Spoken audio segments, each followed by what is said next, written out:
So my dear friends, today we will try to discuss on this video about the epistemology. Epistemology is one of the famous subject in philosophy, and it is one of the very important subject in philosophy, right? Epistemology is nothing but it is the study of knowledge. It is the theory of knowledge where we try to know something about the knowledge, right? And even in epistemology, it helps us to understand the knowledge that we have is really true or false. This is the significance of epistemology. And also epistemology, it helps us to know and to establish epistemological truth. The knowledge that we have, the belief that we have is really true or false. And epistemology is standing very important. It's standing in philosophy its own place, right? It's a very important subject in philosophy. People love to study this epistemology because it deals with the knowledge. So epistemology is one of the important subjects in philosophy. So quickly I will take you in the study of epistemology, what is epistemology, and there are various theories on which the people, the thinkers have discussed. So my dear friends, let us try to understand the study of epistemology. Now I am telling you and I am just helping you out to know the truth, whether this is false or wrong. In your life also you might have many beliefs and various knowledge you have, but it does not mean all the beliefs and all the knowledge is true. Maybe you might have heard and you might have received that knowledge from your parents, but it does not mean that is the true belief, that is the true knowledge. So this video will help you out how to understand and how to establish a true knowledge. There are various theories that is discussed in Western and Eastern. Especially we take Indian philosophy. Indian philosophy also we find various theories of knowledge, and in Western philosophy also we see there are various theories of knowledge. So first we will try to know and we will try to discuss on Western theories of knowledge, right? So in Western theories of knowledge there are thinkers whose main concern was this, and the problem they had: do we know really something as it is? Can we know anything as it is? Simple meaning, the knowledge that we have of the object, do we know this object as it is? So that was the problem of the Western thinkers, right? So their problem was, can we know anything about the object as it is? So this was the problem of the Western thinkers, and this problem of knowledge, it gave rise the various theories of knowledge. This problem emerged various theories of knowledge. So Western thinkers, they have some theories of knowledge. Let us try to know. Just I will name it, like rationalism, empiricism, idealism, and dogmatism, nominism, utilitarianism, logical positivism, skepticism. So these are the theories of knowledge. Let us see quickly about the idea of all these theories of knowledge, right? Like idealism, it says that the things of the ideal world is the real. Where we are experiencing in our day-to-day life is not the real, but it is the illusion. But the things which are in the world of idea, that is the real. So we are remaining in this world and we are experiencing this world all these things are the copied of that ideal world. So therefore, idealism says what we know is the illusion, because all these things that we see around us is the copied of that ideal world, and the ideal world is the real world, and the world where we are remaining, this world is not the real but it is unreal world, and therefore what we know is illusion. This is idealism. Now empiricism say that we know the knowledge through our perception, through our five senses. So whatever we know through our senses is the real they say, right? Suppose I can see the tree through my naked eyes. So whatever I perceive through my naked eyes means I perceive the tree, so tree is real for me. So that tree, I know about the tree is real. And realism is just opposing to the idealism, because realism is also like empiricism. Realism, it says that where we are is the real, where we are experiencing is the real world, and this is true, and what we know in this world is the true, right? That is the realism. Now skepticism it says that we know nothing. Skepticism, these are the doubter who doubt all the times about their knowledge, right? So skepticism is divided into two: mild skepticism and total skepticism. Total skepticism, the thinkers of total skepticism, they say we know nothing, we can't know anything, right? That is the total skepticism, their view that the knowledge that we have is nothing, we do not know anything, we cannot know the object as it is. That they completely neglect the knowledge. They say that it is impossible to gain the knowledge. So all the times, they doubt what they have knowledge. So they doubt even the knowledge what they have. So they say we do not know anything. They completely deny the knowledge, that they say we cannot gain the knowledge. We do not know the reality as it is, we can't know it, they say. They deny it. Impossible to know the knowledge, impossible to know anything as absolutely. They say no, we do not know. This is total skepticism. Now mild skepticism, they say we can know but we cannot know the absolute. I can know something about the object, but I cannot know absolute. I cannot know the object as it is. I can know something of that object, but I cannot know exactly what object is. This is mild skepticism. And also there is nominism. Nominism, they say the object we do not know, only we know the name of that object. Only we know the name of that object. We do not know what exactly object is.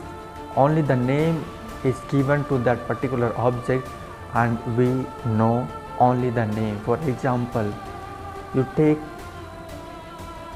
book object book, object book, that is name is given to that object book. So only we know the name book, we do not know what exactly that object is.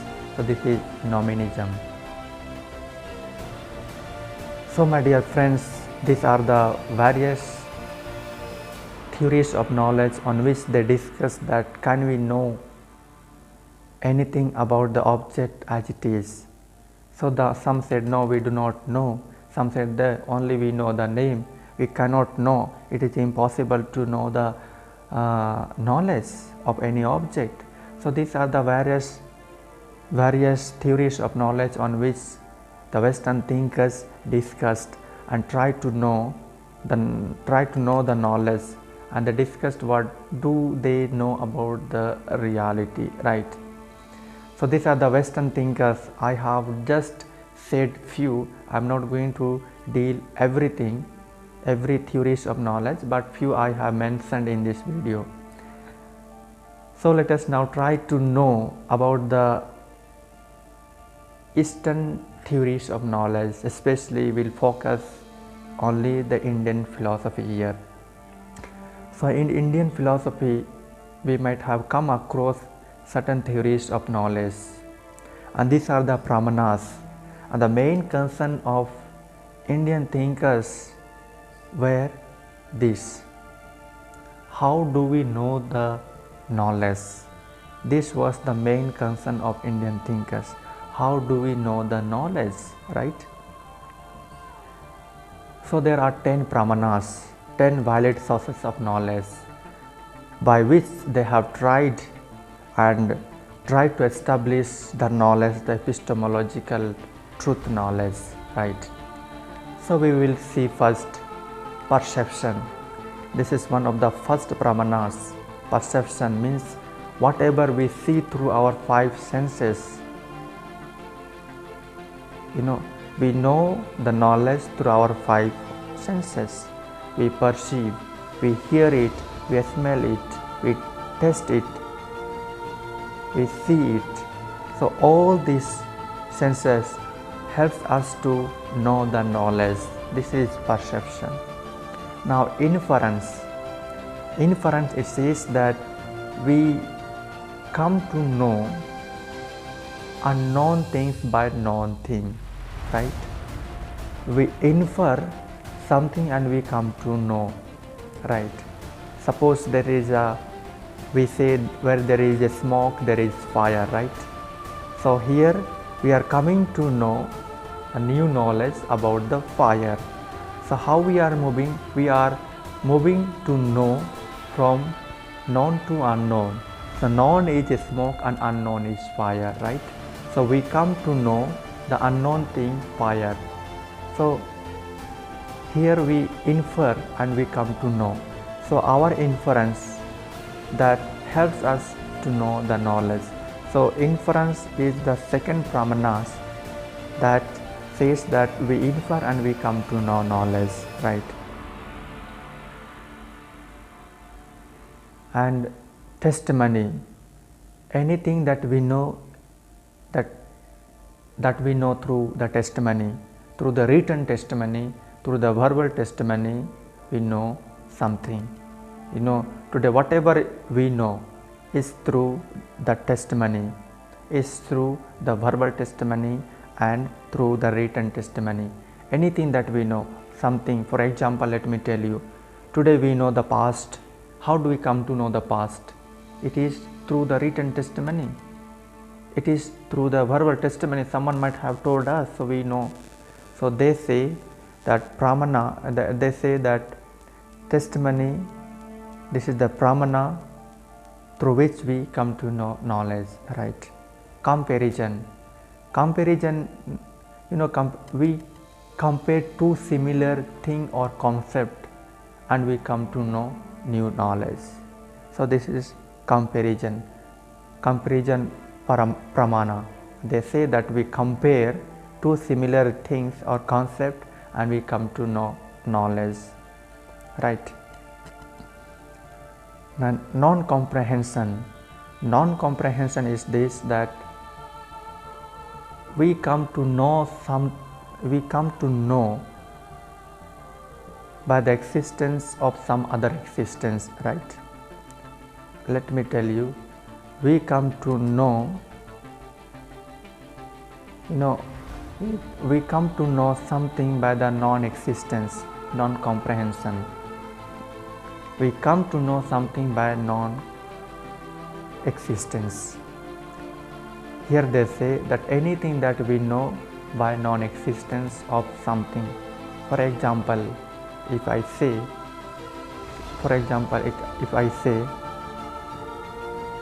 Rahul is not in the classroom, right? Rahul is not in the classroom. That means it says that Rahul is not in the classroom, he is somewhere else, right? By saying that his non-existence in the classroom tells us that he is somewhere else. Rahul is not in the classroom.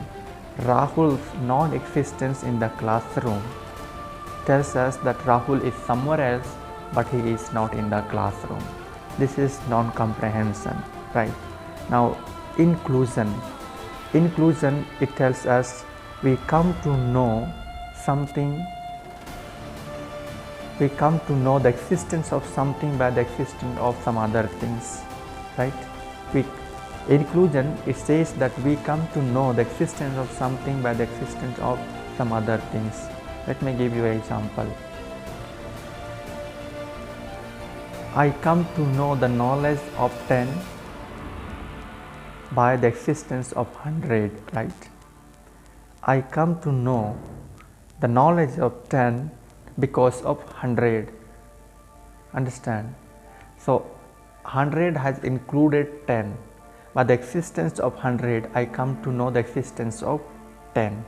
That is inclusion. Let me give you another example that will help you to know.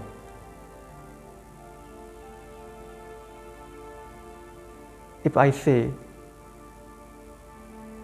teacher, right? If I say teacher, so the existence of teacher tells the existence of a student. Teacher cannot be without student, and student cannot be without teacher. Therefore, we come to know the existence of something by the existence of some other things.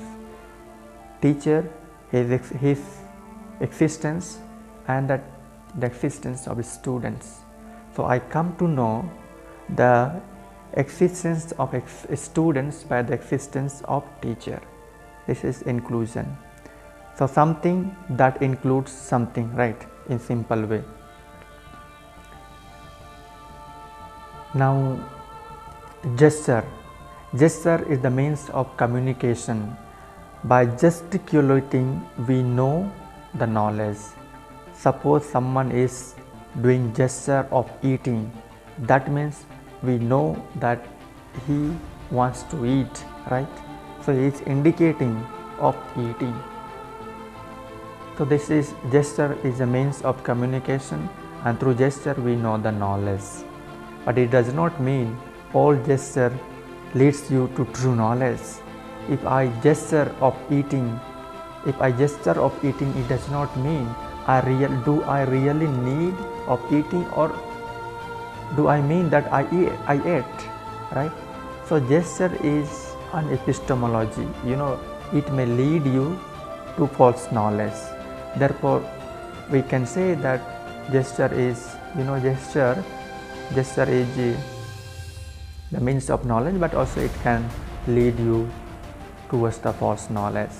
But gesture is one of the pramanas through which we get the knowledge, right? Now, negation. Negation means neti neti. The very moment we say this is not, we come to know that is something else, right? That is something else.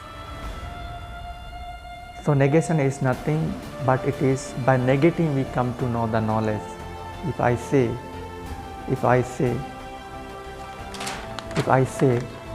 this is not book, right? This is not the book. That means I come to know this is not the book, but this is something else. This is paper, right? So in that way, the moment we negate on something, that tells us that we know something.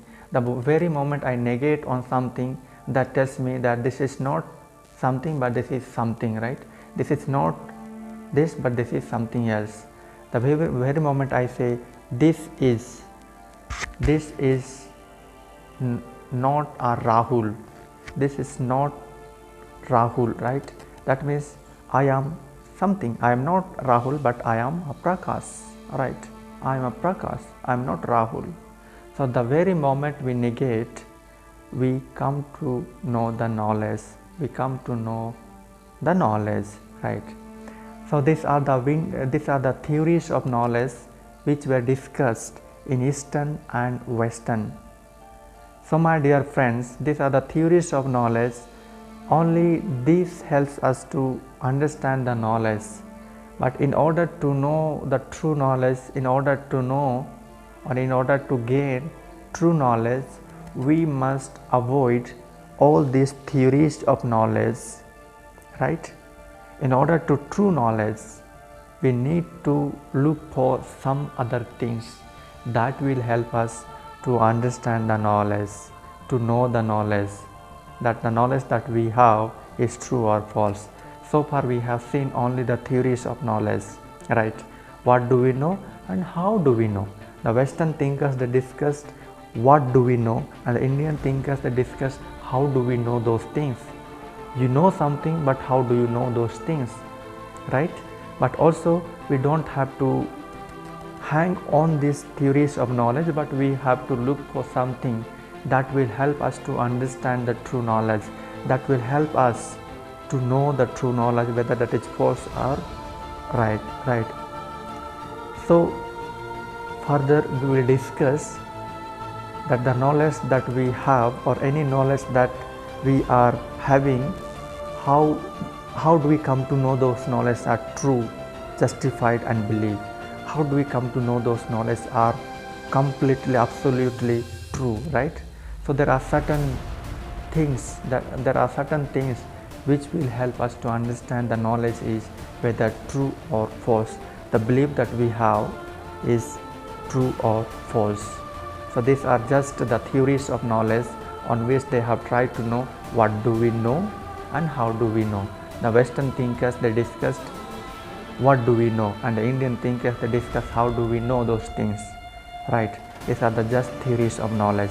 And the next thing that the knowledge, next we will see that how the knowledge can be as true, how the knowledge that we have can be accepted as true. So when we see those things, then we will understand the knowledge that we have, whether this is true or false.